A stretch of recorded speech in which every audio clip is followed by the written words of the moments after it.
오늘 하나님의 말씀은 신약성경 101페이지 누가복음 7장 11절로 17절까지 말씀입니다. 본문을 한번 읽고 말씀을 들으시면 감사하겠습니다. 오늘은 나의 끝이 예수님의 시작입니다. 이런 제목으로 함께 은혜를 나누겠습니다. 어떤 분이 예수님께 이런 고백을 했습니다. 내 길의 끝에서 비로소 예수의 삶이 시작되었습니다. 내가 죽는 날이 예수가 사는 날이었고, 내가 파산하는 곳은 예수가 부활하는 곳이 되었습니다. 평안하고 무사할 때 예수는 내 일부였고 액세서리에 불과했습니다. 그러나 절망이 내 앞에 밀려와 하루아침에 내 삶은 깨어진 난파선의 조각처럼 흩어져 버렸을 그때 절망의 바다 위로 예수님께서 걸어오셨습니다. 비로소 예수님을 실제로 만났습니다. 잘 먹고 잘 살고 건강할 때는 예수님을 찾지 않았습니다. 힘들고 어려울 때, 내 힘으로 전혀 살 소망이 없을 때 예수님을 간절히 찾게 됩니다. 이것이 연약한 인간의 모습입니다. 미국의 토마스라는 사람이 자신의 차를 후진하다가 18개월 된 아들이 차에 치여 죽게 됩니다. 그는 아들이 집 밖으로 나왔는지 몰랐습니다. 그 아버지의 충격이 얼마나 컸을지 우리는 상상조차 할 수 없습니다. 어린 아들이 죽은 뒤 이 아버지는 죄책감과 절망과 우울 속에 살았습니다. 사람들이 그를 찾아와 위로해 주었지만 그 누구도 위로가 되지 않았습니다. 그는 절실한 심정으로 하나님 품을 향해 나아가게 되었습니다. 그는 이렇게 말합니다. 모든 것을 잃은 것 같은 이 순간, 난생 처음으로 실제하는 예수님의 모습을 만나게 되었습니다. 이 아버지는 절망의 끝에서 예수님을 만난 것입니다. 더 이상 나의 힘으로 되지 않을 때, 내가 얼마나 약한 존재인지를 절실히 깨달았을 때, 아무도 기댈 언덕이 없을 때, 다른 모든 사람들이 내게 등을 돌릴 때, 시한부 인생을 선고받았을 때, 직장에서 해고되었을 때, 믿었던 사람에게 배신당했을 때, 나의 끝은 끝이 아니라 그 지점에 예수님이 서 계십니다. 절망을 만났다고 포기하지 마십시오. 바울 같은 위대한 사람, 신약 성경을 13권이나 쓴 사람, 그는 아시아와 유럽 곳곳에 수많은 교회를 세웠던 위대한 사도입니다. 신약시대의 영적인 거장이 바로 사도 바울이지요. 그런 위대한 사도 바울이 살 소망이 끊어지는 날이 있었습니다. 고린도후서 1장 8절입니다. 형제들아, 우리가 아시아에서 당한 환난을 너희가 모르기를 원하지 아니하노니 힘에 겹도록 심한 고난을 당하여 살 소망까지 끊어지고, 바울은 절망에 빠집니다. 그러나 이어서 고린도후서 1장 9절에 이렇게 말합니다. 우리는 우리 자신이 사형 선고를 받은 줄 알았으니 이는 우리로 자기를 의지하지 말고 오직 죽은 자를 다시 살리시는 하나님만 의지하게 하심이라. 사도 바울이 만난 환난은 살 소망이 끊어지고 사형 선고를 받은 것 같은, 도무지 내일이 보이지 않을 것 같은 절망의 밑바닥입니다. 그 위대한 영적 거장이 절망을 했다는 것이 위안이 됩니다.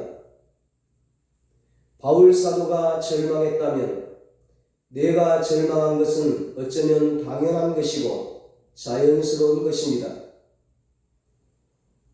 포기하지 마십시오. 포기하지 않으면 다시 살아납니다. 죽은 자를 다시 살리시는 하나님이 우리를 살리십니다. 사도 바울은 놀라운 반전의 말씀을 합니다. 절망, 사형 선고를 받은 것과 같은 그때가 우리 자신을 의지하지 않고 하나님만 의지하게 하려는 것이라고 말씀합니다. 사도 바울은 우리에게 절망이 있는 것은 하나님을 만나기 위한 기회라고 말합니다.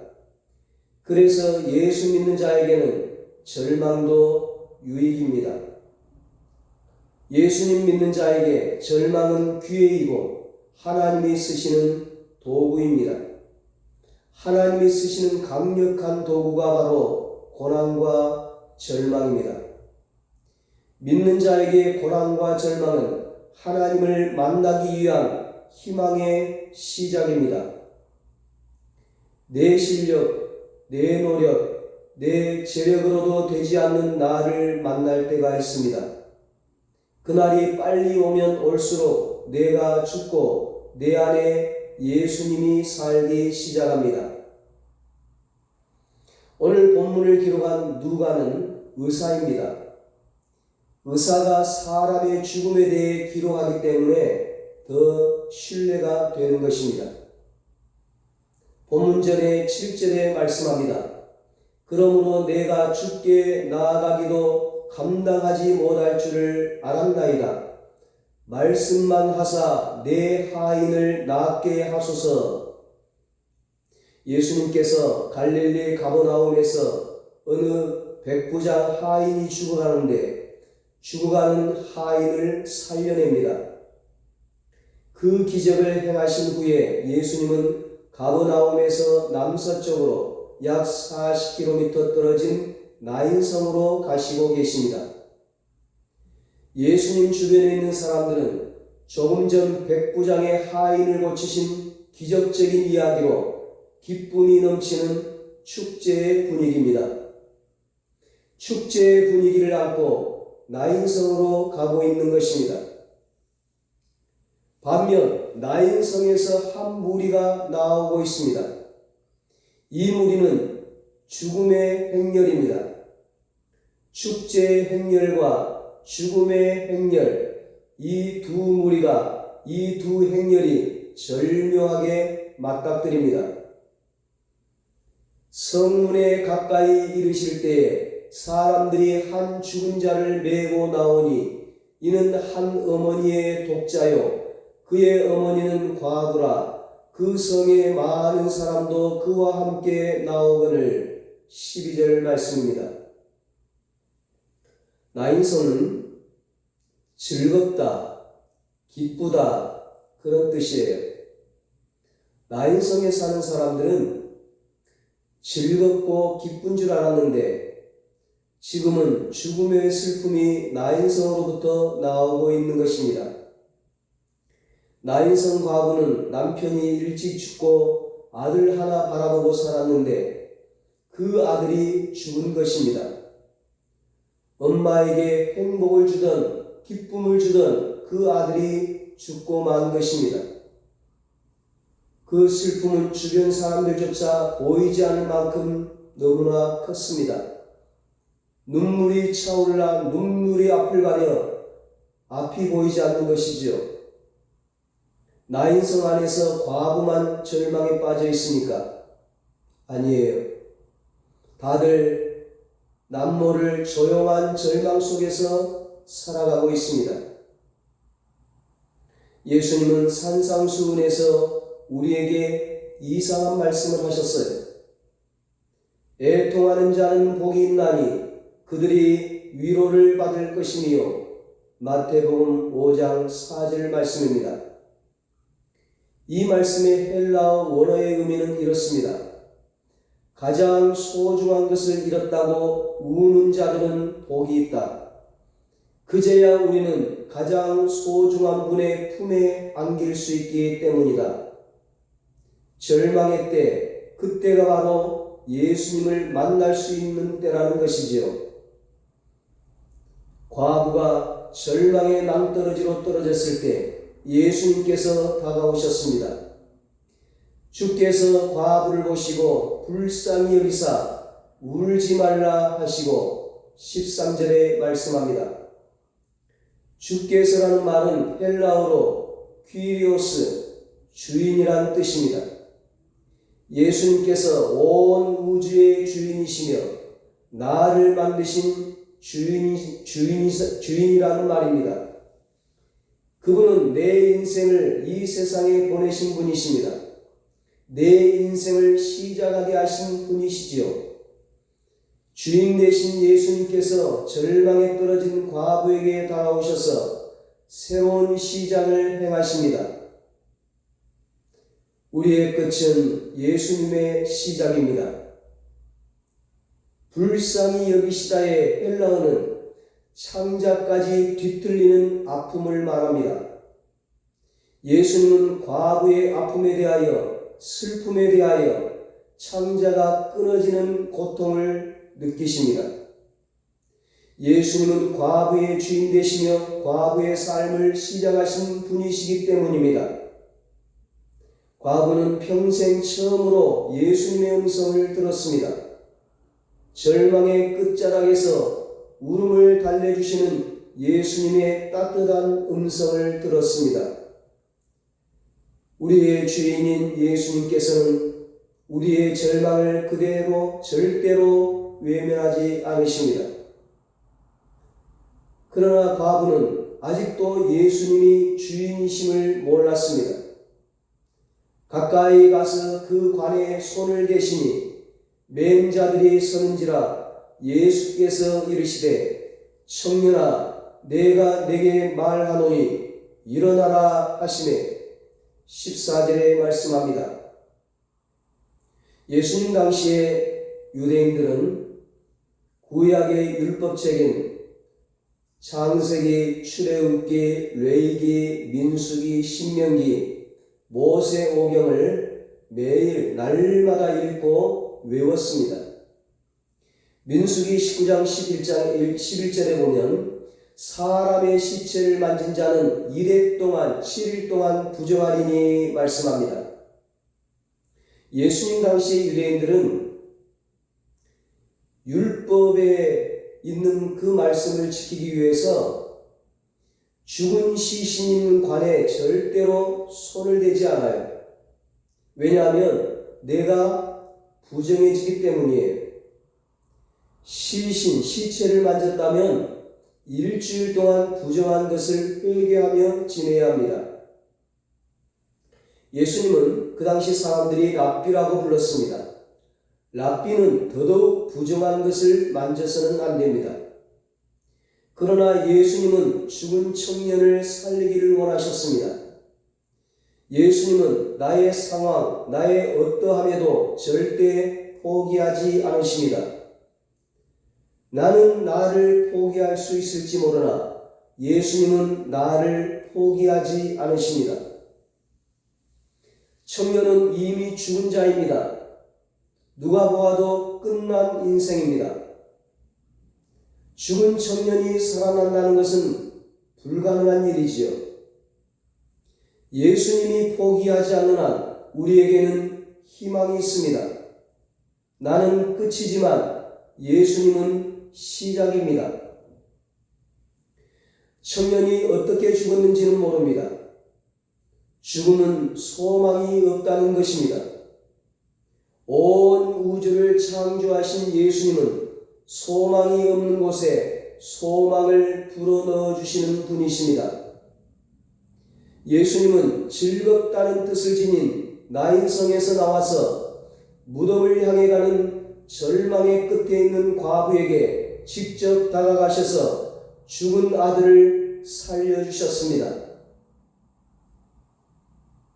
이 여인은 아들의 죽음이라는 절망 속에서 전혀 다른 새로운 시작을 만났습니다. 예수님을 만났습니다. 여인은 예수님을 만나 예수님은 온 우주의 주인이시며 자신이 삶의 주인이 아님을 깨닫게 됩니다. 우리의 절망은 예수님의 시작입니다. 절망 끝에 서 계시는 우리의 주인 되신 예수님을 만나십시오. 예수님은 우리가 절망 속에 살아가는 것을 원하지 않으십니다. 죽음의 관 속에 누워있기를 원하지 않으십니다. 일어나기를 원하십니다. 예수님의 음성이 죽은 청년에게 임하자 그 청년은 죽음의 자리에서 벌떡 일어났습니다. 15절 말씀입니다. 죽었던 자가 일어나 앉고 말도 하거늘 예수께서 그를 어머니에게 주시니, 예수님께서 죽은 청년에게 일어나라고 말하자 죽은 청년에게 생명이 들어가서 살아났습니다. 예수님의 말씀이 살립니다. 그렇습니다, 여러분. 절망은 예수님을 만나는 기회입니다. 절망 가운데 있는 분이 있습니까? 그 절망 속에서 예수님을 바라보십시오. 죽은 자를 살리시는 예수님을 의지하십시오. 나의 끝이 예수님의 시작입니다. 절망의 끝자락에서 절망을 희망으로 바꾸시는 예수님이 와 계십니다. 16절, 17절 말씀합니다. 모든 사람이 두려워하며 하나님께 영광을 돌려 이르되 큰 선지자가 우리 가운데 일어나셨다 하고 또 하나님께서 자기 백성을 돌보셨다 하더라. 예수께 대한 이 소문이 온 유대와 사방에 두루 퍼지니라. 죽은 청년이 살아났다고 기뻐하기보다는 모든 사람들이 하나님을 두려워하였습니다. 그리고 하나님께 영광을 돌렸습니다. 마태복음 10장 28절에 말씀합니다. 몸은 죽여도 영혼은 능히 죽이지 못하는 자들을 두려워하지 말고 오직 몸과 영혼을 능히 지옥에 멸하실 수 있는 이를 두려워하라. 오직 몸과 영혼을 능히 지옥에 멸하실 수 있는 이를 두려워하라. 하나님을 경외하라는 말은 하나님을 두려워하라는 말입니다. 내가 죄를 마음대로 짓는 것은 하나님을 두려워하지 않는 것입니다. 하나님의 말씀대로 살지 않는 것은 하나님을 두려워하지 않는 것입니다. 하나님을 경외하지 않는 것입니다. 사람을 두려워하지 말고 하나님을 두려워하십시오. 이 세상 모든 사람들은 언젠가는 다 죽음을 맞이하게 됩니다. 그 죽음으로 끝나는 것이 아니라 한 사람도 예외 없이 지위, 고하, 남녀노소, 빈부귀천을 막론하고 모두가 다 하나님의 심판대 앞에 서는 것입니다. 우리는 하나님 앞에 어떤 모습으로 설 수 있을까요? 우리는 후회함이 없는 모습, 하나님 앞에 정말 진실한 모습, 정직한 모습, 사도 바울이 고백했던 것처럼 나의 달려갈 길을 다 마쳤으니 이제 후로는 나에게 의의 멸류관이 예비되었노라. 그런 모습으로, 그런 최선을 다한 모습으로 믿음에 달려갈 길, 신앙에 달려갈 길, 신앙의 경주에서 승리하는 모습으로 우리 모두가 하나님 앞에 서야 할 것입니다. 하나님 앞에 심판받아 지옥 가는 것이 아니라 하나님 앞에 잘했다 칭찬받고 상급받고 면류관 받는 영광스러운 모습으로 하나님 앞에 설 수 있기를 바랍니다. 하나님을 두려워할 때 이 세상의 모든 두려움은 다 사라지는 것입니다. 절망은 하나님을 만나는 기회입니다. 하나님의 영광을 드러낼 수 있는 도구입니다. 예수님은 절망적인 과부의 아픔을 아시고 먼저 다가오셨습니다. 지금까지 과부의 삶의 중심은 독자인 아들이었습니다. 아들이 죽자 과부의 희망도 인생도 비전도 죽었습니다. 그러다 아들이 살아나자 과부의 삶의 중심이 아들에서 예수 그리스도로 바뀌어졌습니다. 아들의 죽음이 예수님을 삶의 중심에 모시는 중요한 기회가 되었습니다. 이전에 내가 주인된 삶을 버리고 예수님이 내 삶의 주인된 삶으로 변화된 것입니다. 성경에는 나의 끝이 예수님의 시작이 되는 사건이 가득합니다. 모세는 나이 40세에 자기 동족을, 자기 민족을 괴롭히는 애국 사람을 죽이고 도망자가 되었습니다. 광야에서 혼자 숨어 살 때 그의 인생은 끝이 났습니다. 살인사건이 모세의 모든 비전과 꿈을 깨버렸습니다. 광야를 지나 나이 80세가 되자 늙고 힘없는 노인으로 자신이 할 수 있는 일이란 아무것도 없었습니다. 나이 40세에 가졌던 이스라엘 백성들을 출애굽시킬 것이라는 꿈은 허황된 꿈이었고 모든 꿈은 광야 모래바람에 다 날아가 버렸습니다. 이제 죽기만을 기다리는 절망의 끝자락에 서 있습니다. 그때 하나님이 나타나셔서 나이 40세에 가졌던 꿈인 이스라엘 백성들을 출애굽시키라고 말씀하십니다. 왜 하나님은 모세의 나이 80세까지 기다리셨던 것일까요? 인생 끝자락까지 기다리신 것입니다. 모세가 할 수 있다는 생각을 포기할 때까지, 내가 할 수 있다는 생각을 포기할 때까지 나는 아무것도 할 수 없습니다. 이렇게 고백하는 그 자리에 하나님이 나타나신 것입니다. 꿈이 깨진 그 자리가 하나님을 만나는 자리였습니다.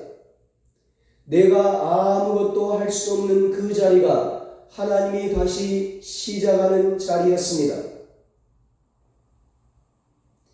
이사야 선지자는 친척이었던 우시야가 유다 왕이 되자 예루살렘 성 안에서 왕족들과 풍족하게 지내며 살았습니다.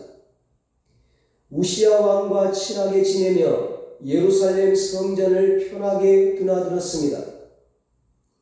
그런데 우시야 왕이 갑자기 문둥병에 걸려 시름시름 앓다가 죽고 말았습니다. 친하게 지내던 우시야 왕이 죽자 이사야는 성전에 엎드려 통곡하며 울고 있었습니다. 이사야에게 의지할 수 있는 사람이 사라져버린 것입니다. 도움을 바랄 수 있는 사람, 힘이 된 사람, 왕이 사라졌습니다. 절망의 나락에 떨어져 성전에 와서 기도하고 있을 때 하나님이 나타나십니다. 이사야 6장 1절입니다. 우시야 왕이 죽던 해에 내가 본즉 주께서 높이 들린 보좌에 앉으셨는데 그의 옷자락은 성전에 가득하였고 우시야 왕이 죽는 날 그때 성전에서 기도하는 가운데 이 이사야가 하나님을 만나게 됩니다. 그 후 이사야는 온 유대 땅에 하나님의 말씀을 전파하는 대선지자가 됩니다. 우리가 왕으로 삼은 돈, 직장, 자식, 남편, 아내, 명예, 권세, 지식, 건강, 꿈 등등 우리가 의지하고 살았던 최고라고 생각했던 그 왕이 죽는 날이 바로 하나님을 만나는 날입니다.